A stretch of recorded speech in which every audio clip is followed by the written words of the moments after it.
बड'लेण्ड बुब्लि नायगिरि गासै बिथांमोनखौ गोसो गोरबोनिफ्राय बरायनाय थाबाय। बे समाव आंजों लोगोआव दङ बिजनी डिस्ट्रिक्ट UPPL नि सासे आइजोनि मानगोनां बिबानगिरि। दा आब'नाव आं सोंथि खालामगोन जे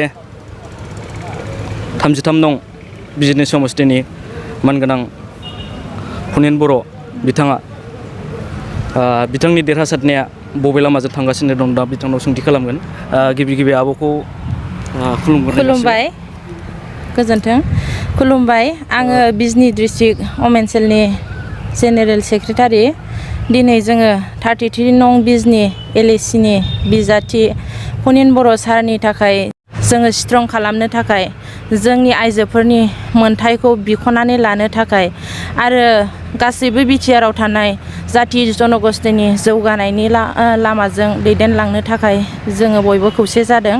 दिनै बिजनी LAC नि मानगोनां जोंनिनो UPPL नि बिजाथि सायख'जानाय फुनेन बर' सारा दिनैनि समाव देरहानायनि पिकचारा रोखा जानानै दङ।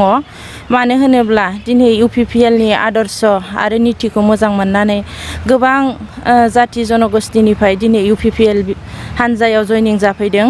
दिनै जोंनि UPPL हानजाखौ गोबां जाथि जनगोष्ठीफ्रानो दिनै बरायनानै लादों आरो दिनै UPPL नि जानानै खामानि मावनो ओंखारबोदों। आदसा आब', फुनेन बर' बिथां सारा जुदि देरहालाङोबा आइजोफोरनि थाखाय माबाफोर मावगोन होननानै नोंथांमोना सानो नामा?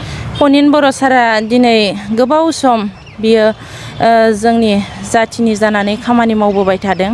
गोबाव सम बिथाङा आबसुनि दैदेनगिरि जानानै खामानि मावबोदों आरो जोंनि दुखु दाहा खैफोद आफोद बिथाङानो जोंनि गाहाय हिसाबै गसंबोदों आरो जेब्ला बर' हारिनि जेंना जादों अब्ला बिथाङानो जोंनि जानानै गसंदों, खोथा बुंदों आरो निस्सय जोंनि UPPL दोलो हानजानि बिजाथि जानानै बिथाङा निस्सय बिजनी LAC आव देरहालाङोब्ला जोंनि रायजो राजानि जौगानाय आरो जोंनि मोनथायखौ मोनफुंहोनो थाखाय बिथाङा खामानि मावलांगोन, जोंहाबो फोथायनाय दङ।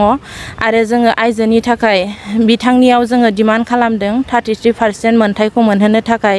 बिथाङाबो बेखौ जोंनो प्रतिश्रुति होदों आरो फैबाय थानाय समाव बिथाङा देरहालाङोब्ला जोंनि आइजोफोरनि मोनथायखौ बिथाङा होनो राजि जादों। बेनिखायनो जोङो UPPL नि बिजाथि सायख'जानाय फुनेन बर' सारखौ देरहासार खालामहरनो थाखाय जों आइजोफ्राबो गोख्रों बिबान लादों बेयाव। आदसा आब', मानगोनां बिजाथि सारा बेसेबांसो भट लानानै देरहासारगोन बायदि मोनो? गासैहाय जोङो बिजनी LAC आव दासिम टटेल हिसाब खालामबाय थानाय बायदिब्ला जोंनि आखायाव गासैहाय 48,000, 50,000 बिसिम भट लानानै बिथाङा साक्सेस जागोन, देरहासार जानो हागोन, जों बेखौहाय आसा खालामबाय दङ। आदसा आब', बड'लेण्ड बुब्लिनि गेजेरजों रायजो राजाखौ माबाफोर खावलायनो सानो नामा?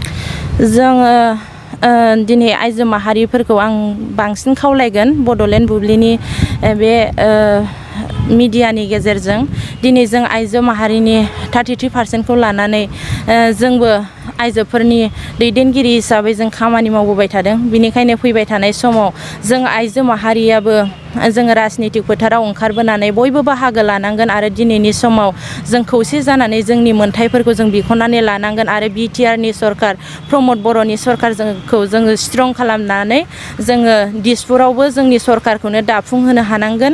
बेनिखायनो साफ्रोमबो बर' बिब' बिनानावफोरखौ आं खावलायगोन जाहाथे बे UPPL नि बिजाथि फुनेन बर' सारखौ देरहासार खालामहरनायाव साफ्रोमबो बर' रायजो राजा आइ आफामोननिनो बिबान दङ आरो बेयाव थानाय जाथि जनगोष्ठी गासैबो जौगानायनि थाखाय, उन्नतिनि थाखाय, समान मोनथायनि थाखाय दिनै UPPL हानजाखौ बरायनानै लादों आरो बे बरायनानै लानाय समाव जों बयबो खौसे जानो रोंनांगोन आरो फैबाय थानाय समाव गावनि बेसेन गोसा भटखौ ट्रेक्टरनि सावगारियाव फुनेन बर' सारनो होनानै बांसिन भटआव देरहासार खालामनानै जोङो बिजनीयाव MLA ल' नङा मन्थ्रि सोरजिनानै लानो हानायनि खाबुखौ जों बयबो लानो रोंनांगोन। बेनिखायनो आङो साफ्रोमबो बर' फिसानिसिम आं बेखौनो खावलायगोन जाहाथे फैबाय थानाय समाव गावनि बेसेन गोसा भटखौ सोरनिबा बुंनाय, सोरनिबा फुस्लायनायाव जोङो गावनि बेसेन गोसा भटखौ नस्थ' खालामालासिनो जोंनि मोनथाय आरो जोंनि जौगानायनि बे बेराफारफ्रोमथिंबो जौगानायनि थाखाय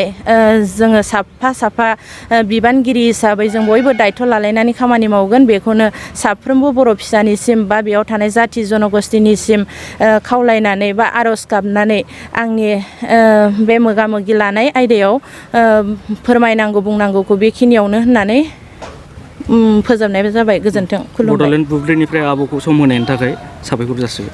थेंक इउ, साबायखर।